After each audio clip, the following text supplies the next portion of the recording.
ഈ കഴിഞ്ഞ രാത്രി നല്ല ഉറക്കത്തിലായിരുന്നു ഞാൻ.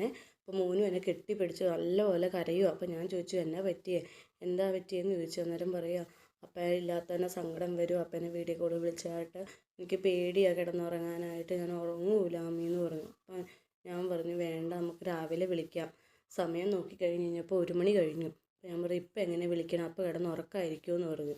അന്നേരം പറ്റൂല, എന്തേതാ പറ്റൂല എന്ന് പറഞ്ഞിട്ട് ബഹളം വെക്കുക. എന്നിട്ട് ഞാൻ പിന്നെ മുറ്റത്തോടെ എടുത്തുകൊണ്ട് അടയ്ക്കുകയും, മുറ്റത്തൊരു ഊഞ്ഞാലുണ്ട്, ഊഞ്ഞാലയിൽ കയറ്റിയിരുത്തി ആടിക്കുകയൊക്കെ ചെയ്തിട്ടൊന്നും പുള്ളി അടങ്ങുന്നേ ഇല്ല കേട്ടോ.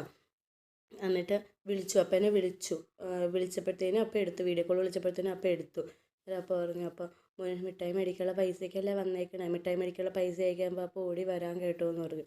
അന്നേരം മോന് പറയും മോനിന് മിഠായി വേണ്ട, മിഠായി കഴിച്ചാൽ പല്ല് പോകും, അതുകൊണ്ട് ഓട്ടോ മതിയെന്ന് പറഞ്ഞു. അപ്പോൾ പറഞ്ഞു അന്ന് ഓട്ടോ മേടിച്ചുകൊണ്ട് വരാൻ കേട്ടോ എന്ന് പറഞ്ഞു. അന്നേരം ഓട്ടോയിലും ഡിമാൻഡ് റിമോട്ടുള്ള ഓട്ടോ വേണമെന്നായി. അപ്പോൾ പറഞ്ഞു മേടിച്ചുകൊണ്ട് വരാം, അതിനുള്ള പൈസ അയക്കുമ്പോൾ അപ്പോൾ വേഗം വരാൻ കേട്ടോ എന്ന് പറഞ്ഞു. എന്നാൽ ആയിക്കോട്ടെ. അപ്പോൾ എനിക്ക് പേടിയായിട്ടാണ് ഞാൻ അപ്പനെ വിളിച്ചത് എന്ന് പറഞ്ഞു. അങ്ങനെയും പറഞ്ഞ് പിന്നെ സമാധാനിപ്പിച്ചിട്ട് പിന്നെയാണ് കിടന്ന് ഉറങ്ങിയുള്ളൂ ആൾ.